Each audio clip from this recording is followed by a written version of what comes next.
Ei, espera't, no marxis, que segur que t'interessa. Segur que t'has preguntat alguna vegada què és el més important per començar a estalviar i créixer a nivell econòmic, no? Doncs bé, esteu a bon lloc. Benvingut al Repte Economitza't, un bon lloc per tenir i informar-se d'economia. En aquest vídeo trobareu els 5 punts més importants que cal tenir en compte abans de res.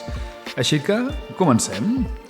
Tenir un control de les finances personals és clau perquè ens ajuda a gestionar els nostres ingressos i despeses de manera correcta i assegura que puguem cobrir les nostres necessitats bàsiques de cara al futur.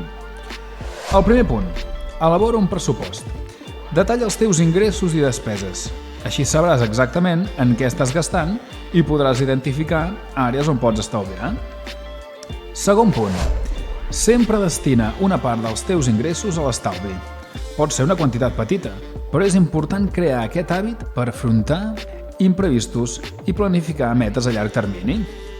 Tercer, identifica i redueix despeses. Fer petits canvis al teu dia a dia poden aportar-te una gran diferència a la llarga. Quart punt, informa't i educa't. Conèixer conceptes bàsics com interessos, crèdits i inversions pot ajudar-te a prendre millors decisions de cara al futur.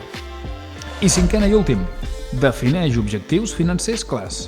Tenir metes específiques del que vols aconseguir o fer et motivarà a mantenir el control sobre les teves finances. Què et sembla? Et veus capaç de començar? A la descripció hi tens un petit resum.